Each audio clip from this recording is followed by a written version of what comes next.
Hello class, good morning my dear students. Students, how are you? I hope you will be fine. Today I am going to start your online class and today I will teach to you Hindi. Okay? बच्चों, Hindi literature उसमें आपको chapter first पढ़ाया गया है, उसका work भी कराया गया है। तो आज हम आपका चैप्टर फर्स्ट स्टार्ट करते हैं। हिंदी लैंग्वेज में हम आपका चैप्टर फर्स्ट स्टार्ट करते हैं। Okay, our chapter first is भाषा, लिपि और व्याकरण, यानी लैंग्वेज। आप जानते हो लैंग्वेज को हिंदी में भाषा बोलते हैं, स्क्रिप्ट को लिपि बोलते हैं एंड ग्रामर को व्याकरण बोलते हैं। ठीक है, तो बच्चों आज आपके चैप्टर में आपको बताया गया है कि भाषा क्या है, लिपि क्या है और व्याकरण क्या है। ठीक है, तो देखिए बच्चों, इस चैप्टर में आपको भाषा के बारे में बताया गया है। सबसे पहले आपको पता है भाषा क्या होती है? पता है? देखिए, हम जो कुछ भी बोल रहे हैं वो क्या है? एक भाषा है। ठीक है, हम एक भाषा का तो यूज़ कर रहे हैं, एक लैंग्वेज का यूज़ कर रहे हैं बोलने के लिए। ठीक है, यानी वह साधन जिसके द्वारा हम अपने विचारों को तथा अपने भावों का आदान प्रदान करते हैं। यानी जैसे हम अपनी बातों को किसी भी माध्यम से किसी भी व्यक्ति को बताते हैं, चाहे वो लिख कर या पढ़ कर या इशारों से, वो क्या कहलाती है? भाषा कहलाती है। ठीक है, यानी वह साधन जिसके द्वारा हम अपने विचारों को यानी अपने मन की बातों को दूसरे के सामने आदान प्रदान करते हैं, वो क्या कहलाती है? भाषा कहलाती है। ठीक है, देखिए इसमें क्या दिया गया है। वासु अपना गृह कार्य कर रहा था। उसके पिताजी ने पूछा, बेटा गृह कार्य समाप्त कर लिया हो तो खाना खा लो। ठीक है, वासु ने कहा, बस अभी थोड़ी देर में आता हूँ पिताजी। आपने देखा कि वासु के पिताजी उससे बोलकर कुछ कह रहे हैं, जबकि वासु सुनकर उसका जवाब दे रहा है। ठीक है, आपने क्या देखा कि उसके पिताजी उससे कुछ कह रहे हैं, और वो भी कैसे कह रहे हैं? बोलकर कह रहे हैं, और जबकि वो सुनकर, उनकी बातों को सुनकर उसका जवाब दे रहा है। ठीक है, नेहा के पिताजी ने उसकी माँ से कहा, तुम्हारी बेटी नेहा का पत्र आया है, इस बार भी परीक्षा में प्रथम आई है। ठीक है, नेहा के फादर ने उसकी मदर से कहा कि तुम्हारी बेटी नेहा का पत्र आया है, यानी उसका लेटर आया है, इस बार वो परीक्षा में क्या आई है? फर्स्ट आई है, प्रथम आई है। अब उसे स्कूल से छात्रवृत्ति भी मिलेगी। ठीक है, यानी अब उसे स्कूल से क्या मिलेगा? स्कॉलरशिप मिलेगा। पत्र पढ़कर नेहा की माँ बहुत प्रसन्न हुई। नेहा की माँ क्या हो गई? बहुत खुश हो गई। अब देखिए बेटा, अगर आप भी क्लास में फर्स्ट आते हो तो आपके घर में क्या होगा? सब लोग खुश होंगे ना, और उसको स्कॉलरशिप भी मिल रही है, इसलिए उसकी मम्मी क्या हो गई? और भी खुश हो रही हैं। आपने देखा कि नेहा ने पत्र लिखकर, नेहा ने क्या किया? पत्र लिखा। पत्र लिखकर उसने अपनी बात समझाई। ठीक है, तथा उसके पिताजी पढ़कर उसकी बात समझ रहे हैं। उसके यानी उसने अपने पिताजी को पत्र लिखा और अपनी बात समझाई, और उसके पिताजी उसकी मम्मी को क्या कर रहे हैं? बता रहे हैं। ठीक है, इस प्रकार हम बोलकर, लिखकर, सुनकर तथा पढ़कर अपनी बातों को दूसरे तक क्या करते हैं? समझाते हैं। यही क्या कहलाता है? भाषा कहलाता है। समझ में आया कि भाषा क्या है? यानी वह साधन जिसके द्वारा हम अपने विचारों तथा भावों का आदान प्रदान करते हैं, वह क्या कहलाता है? भाषा कहलाता है, यानी लैंग्वेज कहलाता है। ठीक है, there are 2 types of language, यानी भाषा के रूप। भाषा के मुख्यतः 2 रूप होते हैं, यानी ये इनके 2 प्रकार होते हैं। कौन कौन से? मौखिक भाषा, लिखित भाषा। ठीक है, कौन कौन से होते बेटा? मौखिक और लिखित। मौखिक यानी मुंह से बोलकर, लिखित यानी लिखकर। ठीक है, अब देखिए मौखिक रूप, यह भाषा का वह रूप है जिसमें हम बोलकर तथा सुनकर अपने भावों को व्यक्त करते हैं। जैसे मैंने आपको बताया कि हम क्या करते हैं, मुंह से बोलकर लिख कर अपनी बातों को समझाते हैं। तो बेटा यह भाषा का वह रूप है जिसे हम बोलकर तथा सुनकर अपनी भावों को दूसरे तक क्या करते हैं, व्यक्त करते हैं। जैसे देखिए, समाचार वाचक समाचार सुना रहा है, तो ये क्या कर रहा है, ये सभी चीज़ों को हमें बता रहा है। ठीक है, तो ये क्या कर रहा है, ये बोल कर बता रहा है ना हमको। अब देखिए, लड़की गाना गा रही है, तो ये क्या कर रही है, अपने मुंह से गाना गा रही है। ठीक है, गाना गा के हमको सुना रही है। अब देखिए, बच्चे बातें कर रहे हैं, तो ये सब कैसे कर रहे हैं, मौखिक रूप से तो कर रहे हैं या फिर लिख कर रहे हैं, नहीं, मुँह से बोल कर रहे हैं। तो यही क्या कहलाता है, यही भाषा का मौखिक रूप कहलाता है। ठीक है, एक बार हम आपको फिर से बता रहे हैं बच्चों कि यानी वह साधन जिसके द्वारा हम अपने विचारों को यानी अपने मन की बातों को दूसरों के सामने क्या करते हैं, प्रकट करते हैं, दूसरों के सामने रखते हैं, यही क्या कहलाता है, भाषा कहलाता है। और भाषा के मुख्यतः दो रूप होते हैं, मौखिक भाषा और लिखित भाषा।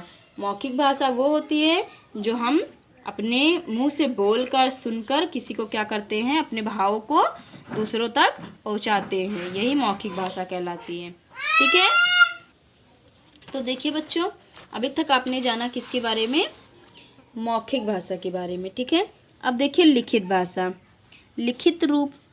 ठीक है, यह भाषा का वह रूप है जिसे हम लिखकर तथा पढ़कर अपने विचार दूसरों तक पहुंचाते हैं। आपको पता है बच्चों, यानी वो केवल मुंह से हम लोग बोलकर अपने भावों को दूसरों के सामने प्रकट करते हैं।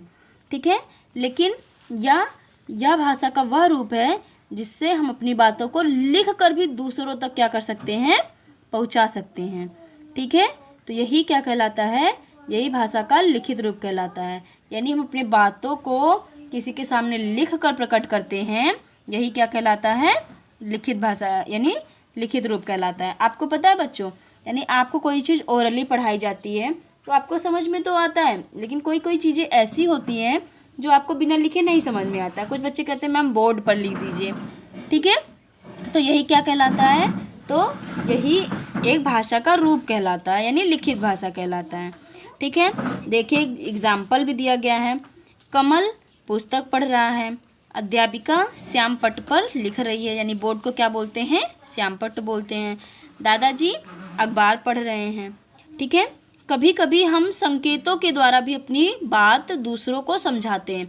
होता है ना, कभी कभी क्या करते हैं लोग, इशारों से अपनी बातों को दूसरे तक समझाते हैं। कैसे, जैसे देखिए, गूंगा भिखारी इशारों से भीख मांगता है ना। ट्रैफिक पुलिस का सिपाही इशारों से यातायात का संचालन कर रहा है। ये देखिए, ऐसे होता है ना, आपने देखा होगा। ये देखिए, ये क्या कर रहा है, ये भीख मांग रहा है। यह भाषा का सांकेतिक रूप है। यह भाषा का कौन सा रूप है, सांकेतिक रूप है, लेकिन यह मान्य नहीं है क्योंकि कई बार संकेतों से बात का सही रूप नहीं बन पाता है, इसीलिए इसको मान्य नहीं दिया जाता है। ठीक है, अब देखिए बच्चों, भाषाएं। अभी तक आपने जाना भाषा क्या होती है, अब आप भाषाओं के बारे में जानिए। भारत क्या है, एक विशाल देश है, यानी एक बहुत बड़ा देश है। यहाँ कई प्रकार की भाषाएं बोली जाती हैं, बहुत सी भाषाएं यहाँ पे बोली जाती हैं। ठीक है, इंडिया में बहुत तरह की भाषाएं बोली जाती हैं। देखिए, पंजाब में पंजाबी, महाराष्ट्र में मराठी, पश्चिम बंगाल में बांग्ला, तमिलनाडु में तमिल, केरल में मलयालम, कश्मीर में कश्मीरी, कर्नाटक में कन्नड़, आंध्र प्रदेश में तेलुगु। ठीक है, ये सारी भाषाएं बोली जाती हैं। और ये क्या है, ये हमारी यानी ये सारी भाषाएं इंडिया में बोली जाती हैं। और लेकिन हमारी राष्ट्रभाषा जो है वो क्या है, हिंदी है। क्या है बच्चों, हिंदी है। यह हमारे देश में सर्वाधिक बोली जाती है। सर्वाधिक यानी सबसे अधिक यह हमारे देश में बोली जाती है, क्योंकि ये क्या है, हिंदी हमारी राष्ट्रभाषा है। ठीक है, संसार के सभी देशों में अलग अलग भाषाएं बोली जाती हैं, यानी बेटा वर्ल्ड में डिफरेंट तरीके की भाषाएं बोली जाती हैं। जैसे इंग्लैंड में इंग्लिश, जर्मनी में जर्मन, नेपाल में नेपाली, चीन में चीनी, फ्रांस में फ्रांसीसी। तो ये इन सारे कंट्रियों में ये सारी लैंग्वेज बोली जाती हैं। ठीक है। अंग्रेजी भाषा को अंतर्राष्ट्रीय भाषा माना जाता है, यानी इंग्लिश लैंग्वेज को क्या माना जाता है, अंतर्राष्ट्रीय भाषा माना जाता है, क्योंकि यह संसार के लगभग सभी देशों में बोली और समझी जाती है। ठीक है, इसीलिए इसे क्या माना जाता है, अंतर्राष्ट्रीय भाषा माना जाता है। अब देखिए बच्चों, लिपि क्या होती है, स्क्रिप्ट क्या होती है। प्रत्येक भाषा को लिखने का ढंग अलग होता है। भाषा को लिखते समय कुछ चिन्हों का प्रयोग किया जाता है जिन्हें लिपि कहते हैं। यानी बहुत सी भाषाएं होती हैं जिन्हें अलग अलग ढंग से लिखा जाता है, यानी उनको लिखने का ढंग अलग होता है। ठीक है।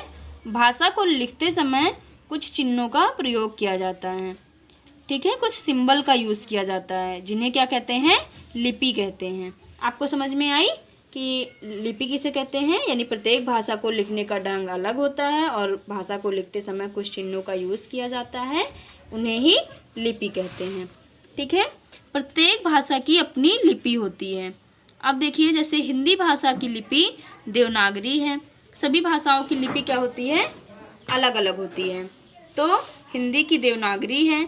कुछ अन्य भाषाएं तथा उनकी लिपियां इस प्रकार हैं। आपको कुछ भाषाएं दी गई हैं, उनकी लिपि इस प्रकार है। ठीक है। जैसे देखिए, संस्कृत की क्या है, संस्कृत की भी देवनागरी है, मराठी की भी देवनागरी है, फ्रांसीसी की रोमन है, उर्दू की फ़ारसी है, नेपाली की देवनागरी है, अंग्रेज़ी की रोमन है, जर्मन की रोमन है, पंजाब की गुरुमुखी है, अरबी की फ़ारसी है। ठीक है, यानी सभी भाषाओं की अलग अलग लिपि भी हैं। अब देखिए, आपको दिए गए चित्रों को ध्यान से देखना है। ये वाक्य पढ़ने में तथा सुनने में कुछ अटपटे लगते हैं क्योंकि इसमें व्याकरण के नियमों का प्रयोग है। अब इन वाक्यों को पुनः देखिए। रिया सो रही है, लड़के खेल रहे हैं। ठीक है, इन वाक्यों में व्याकरण के नियमों का प्रयोग हुआ है। अतः देखिए, व्याकरण क्या है, व्याकरण वह शास्त्र है जिसके द्वारा हम किसी भाषा को शुद्ध रूप से बोलना, लिखना तथा पढ़ना सीखते हैं। यही क्या कहलाता है, भाषा का यानी व्याकरण कहलाता है। जैसे रिया सो रहे हैं, तो ये क्या, कोई आपको रिया सो रहे हैं, ये कैसे लग रहा है, शुद्ध रूप से लग रहा है, नहीं। तो इसको ही सही रूप से लिख देना ही क्या कहलाता है, व्याकरण कहलाता है। ठीक है। व्याकरण के अंग देखिए, व्याकरण के 3 अंग होते हैं, वर्ण विचार, शब्द विचार तथा वाक्य विचार। ठीक है बच्चों, व्याकरण के कितने अंग होते हैं, 3 अंग होते हैं, वर्ण विचार, शब्द विचार तथा वाक्य विचार। अब देखिए, आपको कुछ चीज़ें दी गई हैं। वह साधन जिसके द्वारा हम अपने विचारों तथा भावों को आदान प्रदान करते हैं वो क्या कहलाता है, भाषा कहलाता है। भाषा के मुख्यतः 2 रूप होते हैं, मौखिक भाषा और लिखित भाषा। कभी कभी संकेतों के द्वारा भी हम अपनी बात दूसरों को समझाते हैं। हमारे देश में सबसे अधिक बोली जाने वाली भाषा कौन सी है, हिंदी है। भाषा को लिखते समय कुछ चिन्हों का यूज़ करते हैं जिन्हें क्या कहते हैं, लिपि कहते हैं। हिंदी भाषा की लिपि देवनागरी है और व्याकरण वह शास्त्र है जिसके द्वारा किसी भाषा को शुद्ध रूप से बोलना, पढ़ना तथा लिखना सीखते हैं। ठीक है। ऐसे देखिए बच्चों, सही विकल्प दिया गया है। हम अपनी बात दूसरों को समझाते हैं, कैसे, बोलकर, सुनकर, पढ़कर। अतः ये सभी तरीकों से समझाते हैं। तो ये हमारा ऑप्शन, ये सभी। ठीक है। हिंदी, मराठी, संस्कृत आदि की लिपि है, देवनागरी है, तीनों की एक ही है। ठीक है। भाषा को शुद्ध रूप से बोलना, पढ़ना तथा लिखना सिखाता है क्या, व्याकरण। ओके। व्याकरण के कितने अंग हैं, अभी मैंने बताया, उसके 3 अंग हैं। अब देखिए, भाषा का वह रूप जिसके द्वारा हम बोलकर या सुनकर अपनी बातों को दूसरों तक समझाते हैं वो क्या कहलाता है, यानी मौखिक रूप से, यानी हम बोलकर या सुनकर अपनी बातों को दूसरों तक समझाते हैं वो क्या कहलाता है, मौखिक रूप से भाषा का वह रूप जिसके द्वारा हम बोलकर या सुनकर। ठीक है। भाषा का रूप मान्य नहीं है। कौन सा रूप नहीं मान्य है, सांकेतिक रूप नहीं मान्य है। ठीक है। को अंतर्राष्ट्रीय भाषा माना जाता है, किसे, अंग्रेजी को। ठीक है। पंजाबी भाषा की लिपि है कौन सी, गुरुमुखी। ओके, विचार, शब्द विचार तथा वाक्य विचार व्याकरण के अंग हैं। वर्ण, ठीक है, वर्ण विचार, शब्द विचार तथा वाक्य विचार व्याकरण के अंग हैं। ठीक है बच्चों, तो ये था आपका सही विकल्प और ख नंबर आपका यानी रिक्त स्थान की पूर्ति। अब ये है कि कौन से राज्यों में भाषा मुख्य रूप से बोली जाती है। तमिलनाडु में तमिल, केरल में मलयालम, आंध्र प्रदेश में तेलुगु, कश्मीर में कश्मीरी, कर्नाटक में कन्नड़, महाराष्ट्र में मराठी, पश्चिम बंगाल में बांग्ला, गुजरात में गुजराती, पंजाब में पंजाबी, उत्तर प्रदेश में अवधी। ठीक है, ये देखिए ये क्या है, भाषा का मौखिक रूप है, ये भी मौखिक रूप है, ये भी मौखिक रूप है, लिखित रूप है, मौखिक रूप है, मौखिक रूप है। ये क्या करना है, आपको अपनी बुक में फिल करना है। ठीक है, अब ये देखिए नीचे दी गई वर्ग पहेली में 6 भाषाओं के नाम ढूंढकर लिखिए। तो आपको ये दिया गया है तमिल, मलयालम, तेलुगु, मराठी, पंजाबी और गुजराती। तो आपको ये क्या करना है, यानी यहाँ आपको राइट करना है। ठीक है, अब देखिए बच्चों भाषा किसे कहते हैं, क्वेश्चन नंबर फर्स्ट। ठीक है, तो आपका आंसर है ये, सबसे पहले पेज नंबर देखिए यहाँ पे आपका कहाँ से कहाँ तक इसका आंसर है। वह साधन जिसके द्वारा हम अपने विचारों तथा भावों को आदान प्रदान करते हैं क्या कहलाता है, भाषा कहलाता है। ठीक है, तो देखिए बच्चों यहाँ से यहाँ तक आपका फर्स्ट आंसर है। ठीक है, पहला आंसर। अब देखिए आपका दूसरा क्वेश्चन है, भाषा के कितने रूप होते हैं। ठीक है, तो भाषा के कितने रूप हैं, भाषा के देखिए यहाँ से भाषा के रूप, भाषा के मुख्यतः 2 रूप हैं, मौखिक भाषा और लिखित भाषा। ये आपका कौन सा नंबर आंसर है, सेकेंड नंबर। ठीक है, अब देखिए थर्ड नंबर आपको दिया गया है, लिपि क्या है, हिंदी तथा अंग्रेजी भाषा की लिपियाँ क्या क्या हैं। तो देखिए लिपि आपको यहाँ से यहाँ तक, ठीक है, कि लिपि मैंने बताया। अब देखिए ये आपका थर्ड नंबर आंसर है। ठीक है, थर्ड नंबर आंसर है। और हिंदी भाषा की लिपि है देवनागरी। और देखिए पहले वहाँ से वहाँ तक राइट करिएगा, पहले यहाँ से आप यहाँ से यहाँ तक राइट करिएगा, उसके बाद लिखिएगा हिंदी भाषा की लिपि देवनागरी है, ये जो मैंने आपको ब्रैकेट में दिया है इसको। उसके बाद लिखिएगा अंग्रेजी भाषा की लिपि रोमन है। ठीक है, ये सारा तीसरे का ही यानी थर्ड नंबर का ही आंसर है। अब देखिए बच्चों फोर्थ नंबर क्वेश्चन है, व्याकरण क्या है और व्याकरण के कितने अंग हैं। तो व्याकरण क्या है, देखिए यहाँ से यहाँ तक। ठीक है, यानी व्याकरण वह शास्त्र जिसके द्वारा किसी भाषा को शुद्ध रूप से बोलना, लिखना या पढ़ना सीखते हैं। तो ये आपका कौन सा नंबर आंसर है, फोर्थ नंबर है। ठीक है, फिफ्थ नंबर कौन सा है कि व्याकरण के कितने अंग होते हैं। तो व्याकरण के अंग 3 अंग होते हैं, वर्ण विचार, शब्द विचार और वाक्य विचार। ये आपका कौन सा नंबर आंसर है, 5 नंबर। ठीक है, वर्क आपको बिल्कुल नीट एंड क्लीन करना है और आपको सारा वर्क मैंने वीडियो से बता दिया है। तो आपको right all work do in copy through the video. Okay, and if you do not understand you can ask me. अगर आपको कोई भी प्रॉब्लम होती है, कोई भी समस्या है, तो आप क्या कर सकते हैं, हमसे डिस्कस कर सकते हैं बाय व्हाट्सएप, बाय कॉल। ठीक है, किसी भी तरीके से। और आई थिंक आपको कोई प्रॉब्लम नहीं होगी, लेकिन अगर फिर भी कोई प्रॉब्लम होगी तो आप कर सकते हैं। ठीक है, ओके, थैंक यू क्लास।